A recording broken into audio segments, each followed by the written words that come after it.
what the acronym DJ stands for? No. Disc jockey, that's a good one. All right, so it means disc jockey.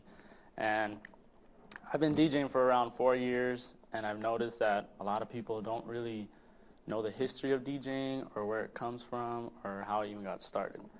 So I decided to go research it, the history and the instruments and how it's been changing over time. So the first DJ that came up with the word DJ and started using turntables was a guy named Joseph Sadler, also known as Grandmaster Flash. And he was born in 1958, raised in the Bronx. He used to always get in trouble, had bad family problems. And so he just got into DJing, and back then there were turntables, and you put records on them, which, these big things, records. And so he started DJing as a teen, and he was the first to use two turntables at once. Usually you would go to a party back then, they would just put one record on there and just let it play. And he got into using two at the same time to keep the party moving and dancing, and everyone dancing. So he invented the scratch, which, if you don't know, it's moving the record so that there's a certain sound and a certain pitch to start mixing. He also created the cue. He was the first one to create the cue in mixing, which is a way to start off a song at a certain spot, not just the beginning or just the end. And then he created cutting, which is switching between tracks on the same beat so that the people dancing don't stop dancing. There's not just a pause in the whole mix. So he switches at the same beat so people just keep dancing. And backspinning, which back then was looked down upon.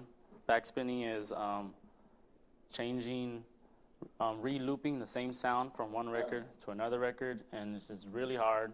I had to practice a long time to do it. And today people do it just by the click of a button on a computer, which I get mad about. And phasing, which he created, making the song go faster or slower, which you need to do. And some songs that have different tempos and different beats per minute. So if you want to mix one song to another song and one song slower, you have to make the slower song as fast as the faster song to mix it in. He was also an MC, which means the mic control. And he did that. He had a microphone while he was DJing, and that's really hard to do. I can't do that. There's usually a single person doing the mic control and a single person DJing, but he did both of them at the same time. So in the middle 70s, late 70s, he started working with rappers back then, and they were the famous ones. So his first song, one of his famous songs was called "The Rapper's Delight" by the Sugar Hill Gang, and that was like the first hit that he had. But he also worked with EPMD, which is another group, African Bombata in the 80s, and Run DMC in the 80s, 70s. And the instruments used back then to DJ were pretty simple. He used two turntables, which I couldn't bring them, but they're pretty heavy. It's this big square thing. You put the record on it, and the record spins. So he needs two of those, two records, these big things. Instead of CDs, they're these big giant things. And they have grooves on them for the needles, which are these little things. You put this on the turntable, and then this is connected to the turntable, and it spins, and it reads it. This reads the record. So it's very technical, and the needles are very expensive, and they're very fragile. So after that, you need a mixer to go in between the turntables, which has knobs and buttons, so that you can change from one song to another song, like smooth, not just really fast.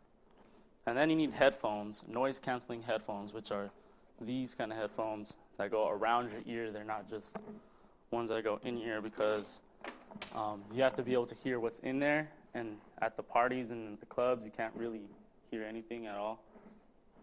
And a lot of people ask me, what are the headphones for? They don't really know. So it's the DJs are always like this, mixing, and they're listening to the next song that's going to play.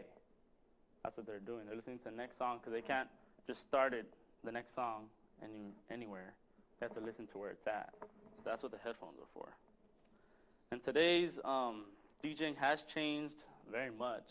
Back then, they would have to carry hundreds and hundreds of records, these things, hundreds of these in crates and crates and crates, just for maybe like 2 hours of DJing. And today, we have CDs, so people have a little machine, they just put little CDs in there, just carry little cases. And then there's also MP3s you can just download off the internet, which is pretty easy. And then there's a computer. Some people don't even use anything. They don't use a mixer, turntable, anything. They just use a computer and click buttons all day, which is pretty easy. And I don't know why they're considered DJs, but that's what they do. But then there are the rare occasions you see vinyls, records, and mixers still. Today, every DJ has his or own style, his or own, pace and mixing, because there's different equipment, different brands, everything. So you can hear a DJ and you can notice that he has his own style and he has his own style. And needles and records are rare today. I personally like them more. I use them. I use needles and records. I keep it original. It's more fun, actually. And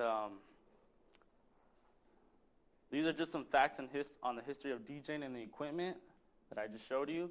And I hope you learn more about the hobby DJing, and that is not just playing music. It's not just pressing the play button. It's not just putting the volume up.